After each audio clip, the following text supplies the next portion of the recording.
हम ड्रामा की बात कर रहे थे ना, ड्रामा हम कह रहे थे कि ड्रामा कल्याणकारी है। इसमें कोई भी सीन आए उसके पीछे कल्याण होता है। ये भी सही घटना है कि एक काम करने वाली किसी घर में काम करती थी और उसका एक छोटा सा बच्चा उसके साथ आता था, और उस जो बड़ा सेठ था, सेठू का घर था, और जो सेठानी का बच्चा था ना, और वो जो काम वाली का बच्चा, वो दोनों बराबर से थे।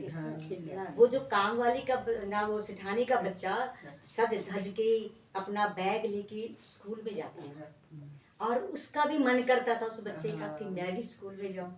उसने अपनी माँ को कहा, माँ मैं भी स्कूल में जाऊंगा। घर में कहते नहीं बेटा, हम गरीब लोगों का काम पढ़ना नहीं है, हमारे पास तो पैसा ही नहीं है।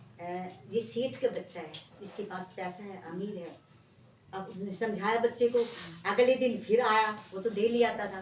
फिर उसने उनके सामने ही कह दिया, जेठानी के सामने, कि आंटी मेरा भी मन करता है मैं भी पढ़ने जाऊँ। तो उसने उसके सिर पे हाथ रखा, कहते बेटा मैं पढ़ाऊंगी तुझे, कोई नहीं आप पढ़ो। उसने उसके लिए किताबें ली, ड्रेस ली, सब कुछ लिया, और उसको कहा काम वाली को कि ये मैं भेजूंगी इसको हर रोज स्कूल, तो इसको साथ ले आएगा। वो खिलाती पिलाती, जैसे अपने बच्चे को नाश्ता देती वैसे ही उसको देती, उसके सिर पर हाथ फेरती और कहते जा बेटा स्कूल चला जा। अब जब वो जाता तो क्या करता, उसमें उसने इतनी ममता हो गई उसको, और उसको लगन थी, वो गरीब का बच्चा था। ये कहते हैं वो पढ़ते पढ़ते एक दिन क्या हुआ कि वो जज बन गया, वकील बन गया। और उस घर वाली के साथ क्या हुआ, सेठ के साथ, कि सेठ की मृत्यु हो गई, और वो जो छोटा बच्चा था ना वो बड़ा हो गया, वो इतना पढ़ा नहीं, वो अपना बिजनेस करने लगा। और जब बिजनेस करने लगा तो किसी को उसने झूठे केस में फंसा दिया कि इसने किसी का मर्डर किया। अब वो चला गया जेल में। अब उस बच्चे को पता चला जो वकील बना हुआ, उसने सोचा अरे उसका तो बदला मैं कभी चुका ही नहीं सकता, कितने प्यार से उस औरत ने मुझे पाला है, और मैं अगर ये बना हूँ तो उसी के कारण बना हूँ। उसने उनके घर में लेटर लिखा कि मैं बिना फीस के आप हमको देने लगूंगा, आप घबराओ मत।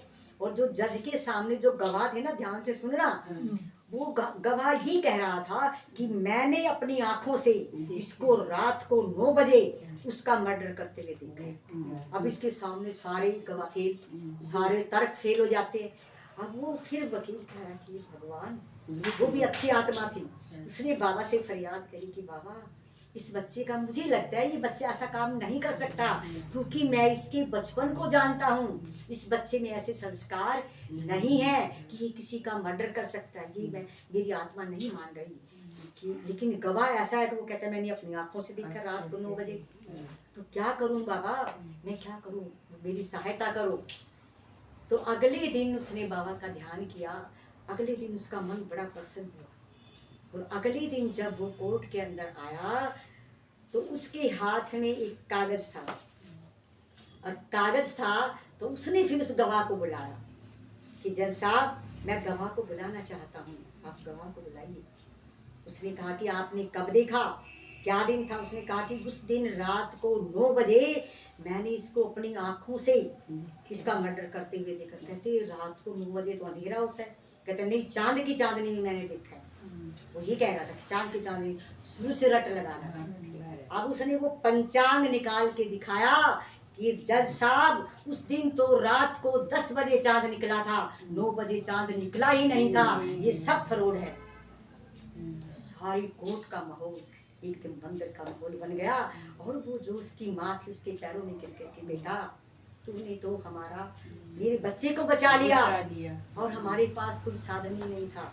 कहते नहीं नहीं, मैंने आपके बच्चे को नहीं बचाया, मैं वही हूँ जो आप मेरे सिर पर हाथ फेर करके मुझे नाश्ता करा करके स्कूल भेजती थी, आपके अगर वो उसको झूठे केस में नहीं फंसा था तो उसको फिर पता ही नहीं चलता कि असली मर्डर। यानी कि ड्रामा का जो भी सीन आता है उसमें कुछ न कुछ कल्याण होता है। उसका तो याद है। आप ये देखो जो भी आएगा, कितना लंबा चौड़ा बाबा का ज्ञान है। सारे ड्रामा को हम देखें ना तो हमारे जीवन में भी देखो, अपने जीवन में शुरू से आखिर तक देखो, जो जैसा जैसा सीन हमारे सामने आया है उसमें कुछ न कुछ भलाई है। और बाबा बस हमें ये समझाता है कि बच्चे, ये ड्रामा में जो भी रोल आपको मिला है उस एक्टिंग को अच्छी करो, उस रोल को ईमानदारी से करो, बड़े अच्छी तरह। आप ये देखो, कई बार हम क्या करते हैं, कोई रामायण का पाठ कराता है भक्ति मार्ग में, कोई कुछ करता है, कोई कुछ करता है। अरे आपके तो घर में रोज रामायण हो रही है, आप राम जैसे पुत्र बनो, कौशल्या जैसी सास बनो, सीता जैसी बहू बनो। असली तो आपके घर में हो रहा है।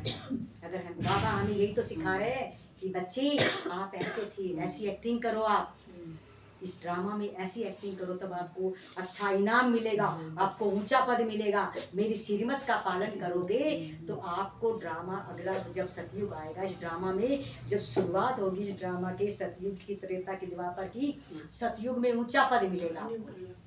ये बाबा बार बार समझा रहे हैं हमें। तो ये बात हमें मुरली में आज बाबा ने ड्रामा का जिक्र किया था ना, कि ड्रामा के प्लान अनुसार ही मैं आता हूँ। ये संगम पर ही बाबा आते हैं, आज भी बताया ना बाबा ने।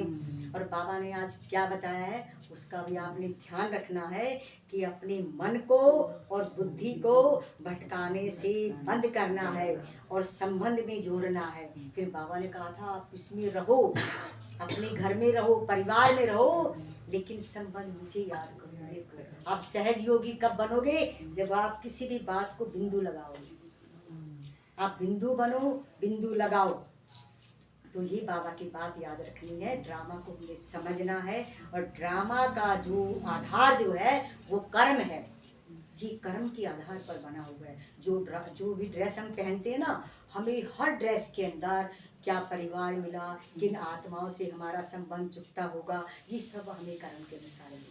तो इसलिए हमें बाबा के ड्रामा के गुह्य राज को समझना है और अपने जीवन में अच्छी एक्टिंग करनी है। जो आपके पास समय बचा हुआ ना, अब तो हम कर सकते हैं ना अच्छी। अब हमें बाबा ने सारा ज्ञान करा दिया, ड्रामा का ज्ञान करा दिया, आत्मा का, परमात्मा का। वो ड्रामा कैसे देखो ये भी बताया, तो उसी अनुसार हमने ड्रामा को देखना है। यहाँ पर सेट होकर के खेल चल रहा है, आनंद लेना, कभी दुखी नहीं होना। तो हम ड्रामा को ड्रामा समझे, संसार ना बनाए। संसार दुखों का घर है और ड्रामा में आनंद आता है। तो समय की सीमा को ध्यान में रखते अपनी वाणी को विराम देती हूँ। ओम शांति।